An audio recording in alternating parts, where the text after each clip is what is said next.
So hi! Welcome and welcome back to my YouTube channel, and for today's tutorial, ituturo ko sa inyo kung paano nga ba mag-archive ng mga chat sa ating ChatGPT app. But first, kindly subscribe to my channel and don't forget to hit the subscribe button and the bell to notify you for my new updates. And if you want to learn more, just keep on watching and let's start. So ayan guys, for today's video, i-open lang natin ang ating ChatGPT app. And then pagka-open guys, magta-try lang akong mag-chat dito sa ChatGPT. So for example is good day. So send ko lang yan.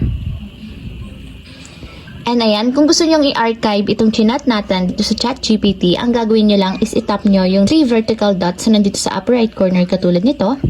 And hanapin nyo guys dito yung archive. So itatap nyo lang. And automatic guys, pag in-archive nyo yung inyong chat sa ChatGPT, automatic mawawala yan dito sa inyong chat. And makikita nyo na lang siya guys dito sa inyong data personalization. So, ayun lang guys, ganun lang kasimple kung paano nga ba mag-archive ng mga chat sa ating ChatGPT. If you have a question, kindly comment down below and don't forget to hit the subscribe button and the bell to notify you for new updates. And thank you for watching!